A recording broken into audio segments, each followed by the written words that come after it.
بھیا کچھ پتا نہیں، نہ مجھے یہ یاد ہے کہ 7 محرم کب گزرا ہے، نہ مجھے کچھ علم ہے۔ لیکن اب اچانک ان کی سابقہ اہلیہ ریحام خان نے فیصلہ کیا ہے کہ وہ اس چیز کو تش تذبام کر دیں گی۔ ظاہر ہے کہ انہیں پتا ہے کہ اس وقت اس کی سیاسی اہمیت ہے، اس کی بڑی کریٹیکل سیاسی ٹائمنگ ہے، اور اس سیاسی ٹائمنگ میں اگر وہ انکشاف کریں کہ عمران خان نے قوم سے اور لوگوں سے جھوٹ بولا تھا تو اس کا ان پر اس کا شدید اثر ہو سکتا ہے، پولیٹیکلی وہ ڈیمیج ہو سکتے ہیں۔ اور مگر ریحام خان نے یہ فیصلہ کیا کہ وہ اس چیز کو سامنے لائیں گی، اور اس کا انکشاف کے لیے انہوں نے دنیا نیوز کو چنا، اور لندن میں دنیا نیوز کے بیورو چیف اظہر جاوید سے خصوصی انٹرویو میں کہا، مجھے تو جب شادی ہوئی تو اس وقت مجھے یہ پتہ نہیں تھا کہ بات پوشیدہ رکھی جائے گی، لیکن ظاہر ہے پھر ایک دفعہ شادی ہو جائے تو پھر آپ کو بات سننی پڑتی ہے، اور ظاہر ہے ہسبینڈ کی بات سننی پڑتی ہے۔ نہ میں جانتی تھی کہ 2 مہینے یہ بات پوشیدہ رکھی جائے گی، نہ میں جانتی تھی کہ اس طرح سے لیک ہوگی، نہ میرا اس ڈیٹ میں کوئی ہاتھ تھا، نہ میرا پوشیدہ رکھنے میں کوئی بات تھی، اور ایک تھرڈ پارٹی نے یہ بات ریلیز کی۔ نکاح آپ کا 30 کو ہوا 31 اکتوبر کو، پر میرا مطلب ہے کہ یہ ٹائم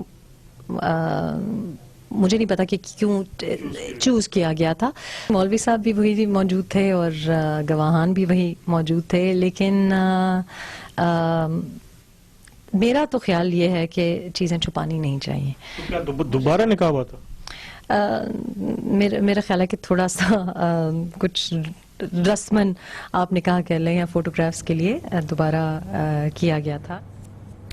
رسماً دوبارہ نکاح کیا گیا، لوگوں کو دکھانے کے لیے نکاح کیا گیا۔ عمران خان نے 23 اگست 2014 کو بھی کہا تھا، یعنی کہ اپنے اس نکاح سے تقریباً 2 ماہ قبل کہ نیا پاکستان اس لیے جلدی بنانا چاہتا ہوں تاکہ شادی کر لوں۔ میں چاہتا ہوں جلدی سے نیا پاکستان بن جائے، اس لیے تاکہ میں شادی کر لوں۔ لیکن یہ معاملہ بہت ہی ناقابل دفاع ہے عمران خان کے لیے بھی اور ان کی جماعت کے لیے بھی، کیونکہ عمران خان اور T V anchors Reham Khan کی شادی 8 جنوری 2015 کو تو منظر میں عام پر آئی، مگر اس کے چرچے اکتوبر 2014 سے مسلسل ہو رہے تھے، اور مسلسل اس کی تردید ہو رہی تھی، اور تردید کرنا عمران خان کی اور تحریک انصاف کی ضرورت بھی تھی، کیونکہ اس وقت دھرنا جاری تھا۔ ظاہر ہے کہ اس کے پولیٹیکل اثرات ہوتے ہیں کہ دھرنا بھی ہے اور شادی بھی ہے اور رومانس بھی ہے، کہ ظاہر ہے کہ شادی سے پہلے رومانس ہے۔ اور 3 اکتوبر 2014 کو جمائمہ نے اس کو اندازہ ہو گیا تھا، یعنی کہ عمران خان صاحب کی سابقہ اہلیہ جمائمہ گولڈ سمتھ کو انہوں نے برطانوی اخبار نیو اسٹیٹسمین کو انٹرویو دے دیا تھا، اور انہوں نے کہا تھا کہ اگر عمران خان کی دوسری شادی ہوتی ہے تو وہ اپنا نام جمائمہ خان سے بدل کر دوبارہ جمائمہ گولڈ سمتھ رکھ لے گی۔ اطلاعات کے مطابق انہیں اس وقت آگاہی ہو گئی تھی کہ عمران خان اب رشتہ ازدواج میں بننے والے ہیں، اور ان کو یہ بھی آگاہی ہو گئی تھی کہ یہ شادی وہ BBC کی سابقہ ویدر اسپوکس پرسن اور پھر پاکستانی نیوز اینکر ریحام خان سے کرنے والے ہیں۔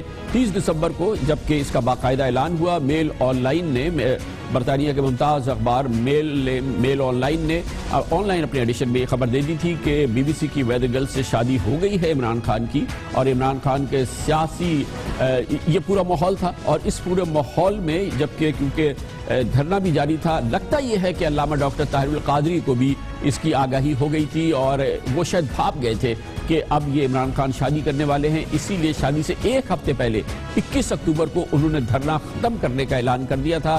بعض لوگ کہتے ہیں کہ علامہ طاہر القادری کو پتا تھا کہ یہ ڈیولپمنٹ ہو رہی ہے اور عمران خان کی شادی ہونے والی ہے، اور شادی سے 3 دن قبل یعنی 28 اکتوبر 2014 کو جناب علامہ ڈاکٹر طاہر القادری امریکہ بھی روانہ ہو گئے تھے۔ یہ بہت اہم معاملہ ہے، اس پر ہم بات کرتے ہیں، اور اس کے لیے جو ایک اور بہت اہم بات ہے، کیونکہ یہ پوری سلسلہ جو اس وقت ہو رہا ہے وہ ظاہر ہے کہ اطلاعات کے مطابق یہ اس کی ٹائمنگ بہت امپورٹنٹ ہے، ریحام خان کا اس وقت یہ بولنا بہت امپورٹنٹ ہے، اور یہ بھی اطلاعات ہیں کہ شاید اس کی بنیاد پر ایک کیس جائے گا الیکشن کمیشن آف پاکستان میں، جس میں کہا جائے گا کہ عمران خان آئین کی شق 62 اور 63 کو توڑنے کے ان پر اس کا الزام ہونا چاہیے، کیونکہ انہوں نے جھوٹ بولا ہے، اور پھر اس حوالے سے ان کے خلاف کارروائی بھی ہو۔ اور یہ بھی اطلاعات ہے کہ اس حوالے سے ایک اور کیس جو ہے جو کہ مشتہر ہے، جو کہ عام طور پر سب کو پتہ ہے، وہ بھی سامنے لایا جا رہا ہے، اور وہ سیدھا وائٹ کا معاملہ ہے۔ یہ وہی معاملہ ہے جو کہ عمران خان کی گرل فرینڈ سیتا وائٹ جو کہ اس دنیا میں نہیں ہیں، انہوں نے دعویٰ کیا تھا اور انہوں نے کہا تھا کہ عمران خان کے ساتھ ان کی غیر اعلانیہ زوجیت تھی اور اس دوران ان کی بیٹی پیدا ہوئی تھی، اس لیے اس کی ولدیت کے حقوق کے لیے انہوں نے برطانیہ میں مقدمہ بھی لڑا تھا اور پھر وہ مقدمہ جیت گئی تھی عمران خان کے خلاف۔ I'm only here because I have been publicly challenged by Imran Khan's statements to the press, which appear to allege that he is not the father of my daughter, and that I should go, quote unquote, to the courts to prove he is the father. This entire situation is deeply painful and sadly disappointing for me. Since my child's birth 4.5 years ago, my past conversations with Imran allowed me to trust his words that in time he would personally acknowledge to our daughter who her biological father is and why he couldn't be in personal contact with her all these years. I have never asked for anything of Imran. Now I ask only for the truth and for the rights of my daughter, which she is entitled to enjoy. Imran Khan نے اس معاملے پہ بہت کم گفتگو کی ہے، لیکن ایک programme میں معروف اینکر پرسن مہر بخاری نے جب عمران خان سے سیتا وائٹ کے اس کلیم کے بارے میں اور ان کے اس کے ساتھ تعلقات کے حوالے سے پوچھا تھا تو انہوں نے کہا تھا A lot of people say کہ آپ کو نہیں کرنی چاہیے. You have no right to say anything. Given Sita White, given those کس چیز کے اوپر؟ Given the fact that لوگ کہتے ہیں you have an illegitimate child, you have a baby daughter, given the fact that you married a Jewish girl, they say that you live a certain kind of چلیے you live a certain kind of a lifestyle. یہ لوگ کہتے ہیں کہ پھر خان کس طرح بات کر سکتا ہے اخلاقیات کی، اسلام کی باتیں کس طرح کرتا ہے؟ دیکھو، اسلام ایک چیز کہتا ہے، اپنے اور دوسروں کے گناہوں پہ پردہ ڈالو. یہ کیوں کہتا ہے؟ میں آج اپنا اناؤنس کر سکتا ہوں میری جتنی زندگی کمزوری ہیں، اس سے کیا فائدہ ہوگا؟ معاشرے کو میں تباہ کروں گا. اس لیے ہمارا دین کہتا ہے پردہ ڈالو. یہ ہپوکریسی نہیں ہے. یہ آپ اگر میری کوئی کمزوری ہے، ضروری نہیں کہ میں سارے اگر بچے نوجوان مجھے فالو کریں میں سب کو کہوں آپ بھی یہ کریں. Absolutely. میں اپنی کمزوریاں دور کروں. میں نماز میں 5 وقت یہی پڑھتا ہوں نا، اللہ سیدھے راستے پہ لگا. اس کا مطلب کہ میں فرشتہ نہیں ہوں، میں انسان ہوں، اللہ نے بنایا.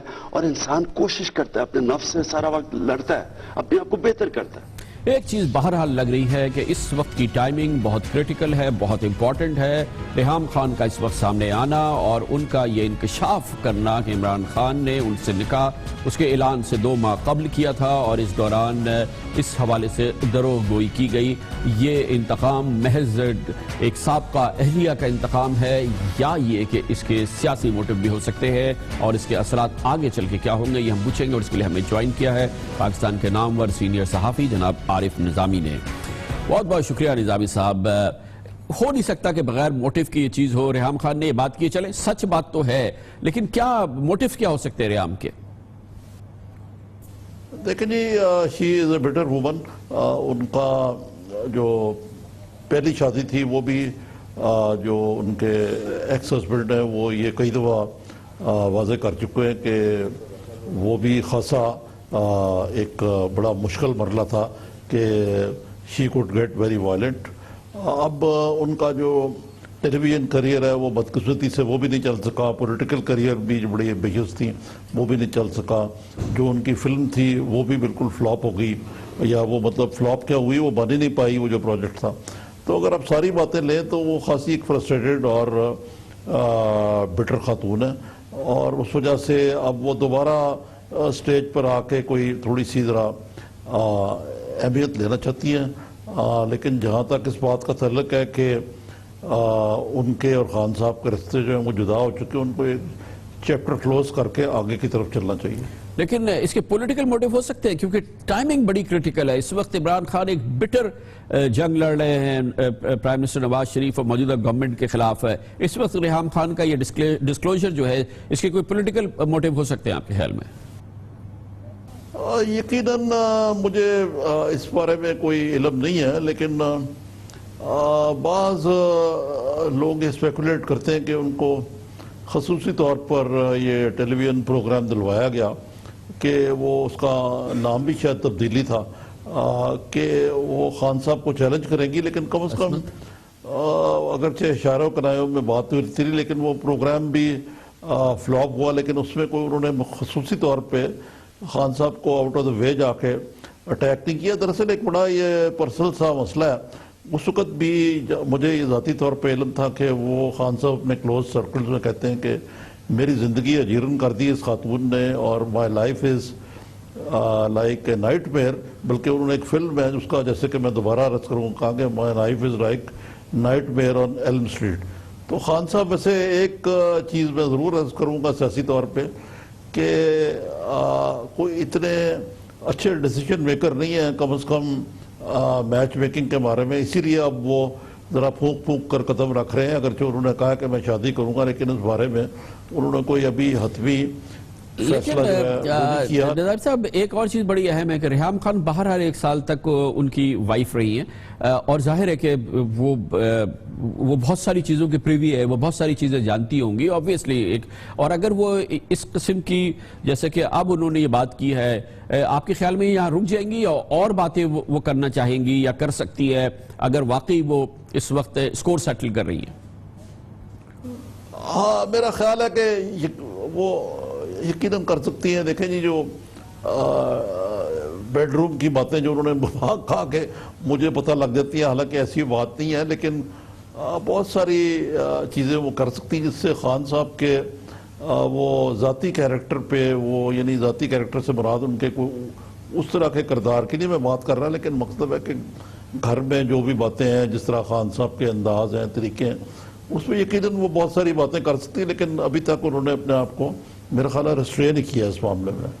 یہ بتائیں کہ اب یہ سارا کیس ایک بن گیا ہے, یہ پولیٹیکل ماحول اور جو ایک جنگ چل رہی ہے خان صاحب کی حکومت کے ساتھ, یہ کیس نہیں ہے سالڈ کے آئین کی شیخ 62-63 کے تحت موو کرے پی ایم ایل این کے لوگ یا ان کے فالوورز یا کوئی الیکشن کمیشن پاکستان میں کہ ان کو ڈسکوالیفائی کیا جائے کیونکہ یہ جھوٹ بولتے ہیں. صادق اور امین والی آپ نے بات کی اور آپ کا کریکٹر بھی بطور وزیر اعظم یا بطور لیڈر آف دی اپوزیشن اب آپ بورڈ ہو رہے ہیں, تو یہ اب ماضی کی باتیں ہیں. اب اگر ان کو سیاسی میدان میں سیاسی باتیں ہی کرنی چاہیے. اب جہاں تک میاں نواز شریف کے موجودہ مشکلات کا تعلق ہے, اب یہ معاملہ کورٹ میں چلا گیا اور اس کو کورٹ میں سیٹل ہونا چاہیے. اس کے لیے اس قسم کی جو بلو دا بیلٹ قسم کی سیاست ہے یہ دونوں طرف سے ہی نہیں ہونی چاہیے. بہت بہت شکریہ. دونوں طرف سے نہیں ہونی چاہیے.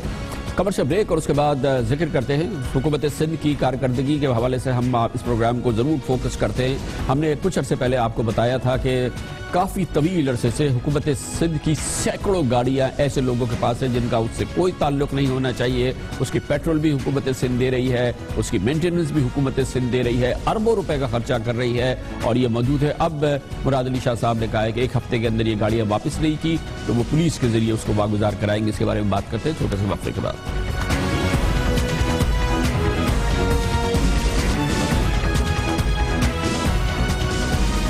Welcome back. تقریباً 3 ہفتے قبل ہم نے سندھ حکومت کے ایک اور پہلو پہ آپ کی نگاہ ڈالوائی تھی اور وہ تھا کہ مال مفت دل بے رحم. اس میں ہم نے آپ کو بتایا تھا کہ حکومت سندھ کی تقریباً 626 گاڑیاں ایسی ہیں جو کہ ہیں تو حکومت سندھ کی مگر اس کے کسی اہلکار کے زیر استعمال نہیں ہیں, بلکہ ہو سکتا ہے کہ اہلکاروں کے رشتہ داروں کے پاس ہوں یا یہ بھی ہو سکتا ہے کہ اس کے جو سیاسی کرتے دھرتے ہیں ان کے جاننے والوں کے پاس ہو. 626 گاڑیوں کا معاملہ, اس کا پیٹرول, اس کی مینٹیننس وہ بھی حکومت سندھ ادا کر رہی ہے اور اس طرح سے اربوں روپے کا یہ نقصان ہے جو کہ حکومت سندھ مسلسل اٹھائی چلی جا رہی ہے. ہم نے بتایا تھا کہ وزیر اعلیٰ سندھ سید مراد علی شاہ نے اس کا نوٹس لیا ہے. شاید انہوں نے انتظار کیا پچھلے کئی ہفتے, لیکن آج وزیر اعلیٰ سندھ مراد علی شاہ نے آج تمام سابق وزراء, مشیروں اور بیوروکریٹس کو الٹیمیٹم دیا ہے کہ 24 گھنٹے کے اندر وہ اپنے پاس جو ان کے پاس گاڑیاں رکھی ہیں جس میں کہا گیا ہے کہ وہ زبردستی قبضے میں ہیں ان سرکاری گاڑیوں کو واپس کر دیں ورنہ ان کے خلاف FIR درج کرا دیں گے وہ اور اس پر بھرپور کارروائیاں ہوں گی. 626 میں سے صرف 82 لگژری سرکاری گاڑیوں پر ناجائز قابض حکومتی سیاسی شخصیات اور بیوروکریٹس کی نشاندہی ہو چکی ہے. یہ گزشتہ ہفتے کی بات ہے اور جب یہ بتایا گیا تھا کہ 544 گاڑیوں کا کوئی عطا پتہ نہیں ہے وہ کہاں ہیں اور کس کے زیر استعمال ہے. لاپتہ سرکاری گاڑیوں میں 1300 CC کی گاڑیوں سے لے کے لینڈ کروزر تک شامل تھی اور وزیر اعلیٰ سندھ مراد علی شاہ کو بتایا گیا تھا کہ 5 سرکاری گاڑیاں کم از کم ایسی ہیں جو خلاف ضابطہ بلاول ہاؤس کے زیر استعمال میں ہیں. اب وزیر اعلیٰ کا یہ فیصلہ کہ وہ 24 گھنٹوں میں یہ یہ گاڑیاں واپس لیں گے؟ اس پر ہم بات کرتے ہیں اور اس کے لیے ہمارے ساتھ موجود ہیں ہمارے نمائندے خصوصی اختیار کھوکر. بہت بہت شکریہ کھوکر صاحب. یہ پہلے تو یہ بتائیے کہ 626 گاڑیوں کا معاملہ تھا, یہ کچھ عطا پتہ ہے کہ کس کے پاس ہے؟ کیونکہ یہ تو بڑی دلچسپ صورتحال تھی کہ سینکڑوں گاڑیوں کا کوئی ریکارڈ بھی نہیں تھا کہ وہ کس کے پاس ہے, صرف یہ پتہ تھا کہ حکومت سندھ کی ہیں اور کہیں ہیں. جی کامران صاحب, ان میں سے جو اس وقت تک جو بات سامنے آئی ہے تو صرف 82 گاڑیاں ہیں جن کے بارے میں حکومت سندھ کی لسٹیں بنائی ہیں اور جن کو نوٹسز دیے جائیں گے, لیکن جو تقریباً 500 سے 550 سے زائد گاڑیوں کا کچھ پتہ نہیں ہے. سندھ حکومت نے 2 انکوائریاں کمیٹیاں بٹھائی ہیں. ہوتا یہ ہے کہ سی ایم انسپیکشن ٹیم نے انکوائری کی ہے, ایک انکوائری SNJD نے خود کرائی ہے. انہی محکموں کے سیکٹریوں کو لکھا جاتا ہے کہ وہ بتائیں کہ گاڑیاں کس کے پاس ہیں, جبکہ ذمہ داری ان سیکٹریوں کو گم کرنے والے بھی وہ خود ہیں, انہی محکموں کے انتظامیہ سے کہا جاتا ہے. اس میں ہماری جو انفارمیشن ہے کہ اکثر جو گاڑیاں ہیں وہ پروجیکٹس کی ہیں, ذیلی اداروں کی ہیں, جس میں ایک ہاریوں کے زمینیں بانٹنے کا پروجیکٹ تھا جس کی 50 گاڑیاں ہیں, وہ پتہ نہیں کس کے پاس ہیں. ایک کمیونٹی ڈیولپمنٹ پروجیکٹ تھا کوسٹل ڈیولپمنٹ اتھارٹی کا, اس کی 25 گاڑیاں خریدی گئی, اس کا کچھ پتہ نہیں کس کے پاس ہیں. تو اس طرح یہ جو سینکڑوں گاڑیاں ہیں, 500 550 سے زائد گاڑیاں بتائی جا رہی ہیں. تعداد سے زیادہ ہو سکتی ہے لیکن یہ ابھی تک کچھ پتہ نہیں. ابھی جو وزیر اعلیٰ نے آج حکم دیا ہے اس پہ بھی یہی کیا جا رہا ہے کہ انہی سیکٹریوں کو لکھا جا رہا ہے کہ وہ خود بتائیں کہ جی گاڑیاں کس کے پاس ہیں. اب جبکہ وہ خود ذمہ دار ہیں تو اس لیے ضرورت اس بات کی ہے اس کے لیے باقاعدہ کوئی انڈیپینڈنٹ کمیشن بٹھایا جائے, کوئی انڈیپینڈنٹ ادارہ آئے جو اس میں ان سے پوچھے گاڑیوں کے کتنی گاڑیاں خریدیں, کہاں ہیں, کس کے پاس ہیں. تو یہ ایک معاملہ جو وزیر اعلیٰ نے حکم دیا ہے وہ صرف اتنا ہے کہ جو 82 گاڑیاں ریکارڈ میں ہیں اس پہ کوئی کارروائی ہوگی, باقی 550 گاڑیوں کے حوالے سے کوئی فی الحال کارروائی ہونے کا کوئی امکان نظر نہیں آتا. اور اس کے لیے کوئی کوشش نہیں کی جا رہی کہ یہ گاڑیاں کہاں ہیں, کیسے غائب ہو گئی, کس کے پاس ہیں؟ اس کے لیے تو باقاعدہ اینٹی کرپشن کو یا نیب کو کیس دینے والا کیس ہے نا. یہ تو اس پہ خاموشی تو خود بلکہ ایک ڈسپلن کی خلاف ورزی ہے. جی کامران صاحب, اس میں ایک انکوائری ہوئی تھی جس میں نشاندہی کی تھی محکمہ SNJD کی 66 گاڑیاں غائب ہیں, نمبر تھے لیکن پتہ نہیں تھا کس کے بعد ہے. ان میں افسران کی بھی نشاندہی کی گئی تھی کہ ان افسران یہ ملوث ہیں. اس کے لیے ان افسران کو برطرفی کے نوٹس بھی جاری کرنے کے لیے چیف سیکرٹری کو لکھا گیا تھا, لیکن وہ معاملہ سارا گول ہو گیا. اب یہ سارا پتہ ہے کہ یہ معاملہ کون ہے تو کس کے پاس ہیں, لیکن حکومت سندھ کی کوئی بھی اتھارٹی اس معاملے کو سیریس نہیں لے رہی اور اس حوالے سے کوئی انکوائری, کوئی تحقیقات, کوئی کارروائی ہونے کی کوئی بات نہیں. اب یہ نوٹس دیے جائیں گے اور لگتا یہ ہے کہ یہ بھی اسی طرح ماضی کی طرح ہوگا, کچھ لوگ گاڑیاں واپس کریں گے اور کچھ واپس نہیں ہوگی, اور اصل مسئلے پر مطلب کوئی کام نہیں ہو رہا, ابھی تک کوئی کام نہیں ہوا. بہت بہت شکریہ اختیار کھوکر ہمارے ساتھ تھے. کمرشل بریک, اس دوران آپ نیوز ہیڈ لائنز بھی دیکھیں گے جس کے بعد ہماری آج کی اہم ترین خبریں جاری رہیں گی.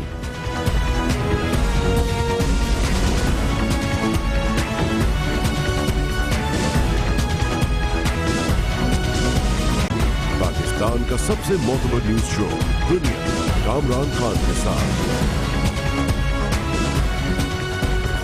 افسوس تو ہوتا ہے مگر حقیقت یہی ہے کہ دعویٰ چاہے اور بلند بان دعویٰ چاہے پنجاب پولیس کرے یا سندھ پولیس کرے, عوام میں اس کو قبولیت حاصل ہونا مشکل ہوتا ہے. لوگ شک کرتے ہیں اور میڈیا بھی ظاہر شک کرتا ہے, اور اس کی بڑی بھاری وجہ ہے کیونکہ اکثر یہ دعوے جھوٹے ثابت ہوتے ہیں یا اس کی وجہ کچھ اور ہوتی ہے. مگر آج ایک دعویٰ سامنے آیا ہے اور بہت بڑا دعویٰ ہے. سندھ پولیس کے محکمہ انسداد دہشت گردی نے آج دعویٰ کیا ہے کہ کراچی میں ہونے والے حالیہ سالوں کے سارے اہم ترین دہشت گردی کے کیسز کا ملزم انہوں نے گرفتار کر لیا ہے. یہ تمام کیسز انہوں نے سالو کر لیے ہیں. یہ دعویٰ اگر یہ واقعی درست دعویٰ ہے تو یہ دہشت گردی کے خلاف پاکستان میں حالیہ سالوں میں جو کارروائیاں ہوئی ہیں اس کی یہ سب سے بڑی کارروائی ہے.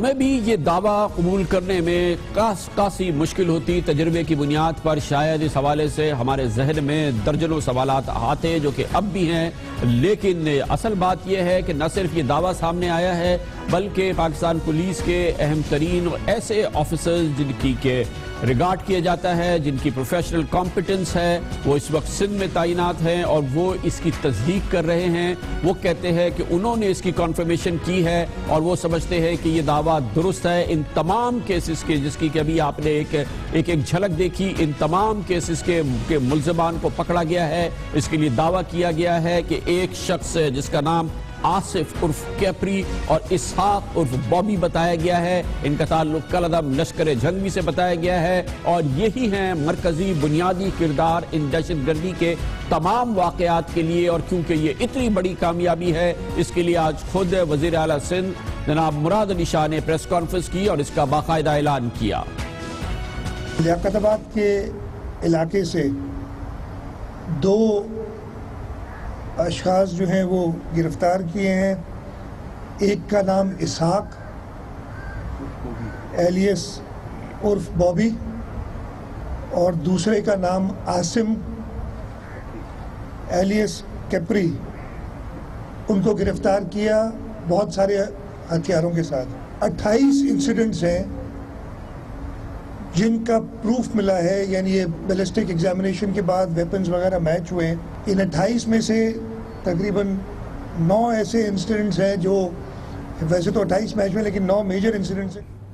اس میں دلچسپ بات یہ ہے کہ ان شخصیتوں میں 2 جو ملزمان گرفتار ہوئے ہیں اس میں سے عاصم کیپری وہ شخصیت ہے جس کے بارے میں ایک بہت ہی بڑا دعویٰ 2013 میں سامنے آیا تھا. اس وقت کے پولیس کے اہم افسر جو کہ اب اس دنیا میں نہیں ہیں, چودھری اسلم کی جانب سے, جنہوں نے نہ صرف یہ کہ خودکش انہوں نے بتایا تھا کہ خودکش حملہ آوروں میں ملوث ہے, اس میں بلٹ پروف جیکٹس, بڑی بھاری تعداد میں اسلحہ, دوسری چیزیں دکھائی تھی. عاصم کیپری کو بارے میں بتایا تھا کہ یہ دہشت گردی کی بڑی وارداتوں میں ملوث ہے. لیکن یہ بات بہت اہم ہے, یہ پراسرار دہشت گرد پراسرار طریقے پہ اس گزشتہ سال کے وسط میں عدالت سے ضمانت پہ رہا ہو گیا. پولیس اپنے دعووں کو پروف نہیں کر سکی, عدالت نے اسے ضمانت پہ رہا کر دیا اور اب اطلاعات کے مطابق ضمانت پر رہا ہونے کے بعد ہی اس نے یہ گروہ تشکیل دیا اور کارروائیوں کا آغاز کیا. جیسے کہ اس سیگمنٹ میں ہم پہلے آپ کو بتا چکے ہیں کہ ہم اس خبر پر اور اس دعوے پر بالکل اعتبار نہ کرتے اگر اس کی تصدیق ایسے آفیسرز نہ کرتے جن کی پروفیشنل کمپیٹنس کے بارے میں بہت اچھی رائے ہے, جس میں inspector general police Sindh AD خواجہ شامل ہے اور خود اس محکمے کے جو سربراہ ہیں ایڈیشنل IG ثناء اللہ عباسی جو کہ ایڈیشنل IG ہیں کاؤنٹر ٹیررزم ڈپارٹمنٹ کے سندھ پولیس کے. وہ کہتے ہیں کہ اس کی ہر صورت میں تصدیق کی گئی ہے. اس پر مزید بات کرنے کے لیے ہمارے ساتھ موجود ہیں جناب Sanaullah Abbasi additional IG counter terrorism department Sindh police. بہت شکریہ عباسی صاحب. یہ فرمائیے گا کہ آپ کا خود تجربہ ہے ان چیزوں کو بہت طویل عرصے سے, ظاہر ہے کہ آپ ڈیل کر رہے ہیں. ماننے کو دل نہیں چاہتا کہ صرف 2 لوگ تھے جنہوں نے یہ پولیس اہلکاروں کا بھی کے خلاف بھی کارروائی کی, 2 ایکشن ہوئے پولیس اہلکاروں کے خلاف, پھر رینجرز کے خلاف بھی کی, پھر یہ ٹیررزم شوٹنگ جو کل اور پرسوں معاف کیجئے گا جو 2 ہفتے قبل ہوئی, اس سے پہلے کے جتنے واقعات ہیں جو کراچی کے سارے انسالوڈ بڑے کیسز ہیں, امجد صابری کا قتل, یہ 2 ہی لوگ کر رہے تھے. یہ کیسے ممکن تھا؟ کامران بھائی میں آپ کو آپ کی بڑی مہربانی. بیسیکلی اصل ایشو یہ ہے کہ یہ جو 2 بندے تھے گرفتار ہوئے اور ان کی جو اسلحہ برآمد ہوا ہے ان سے, ان کی سائنٹیفک کے نمونے سے سافٹ ویئر پر میچنگ ہوئی ہے. کارٹریجز جو ریکور ہوئی تھیں on the scene of crime on that particular day.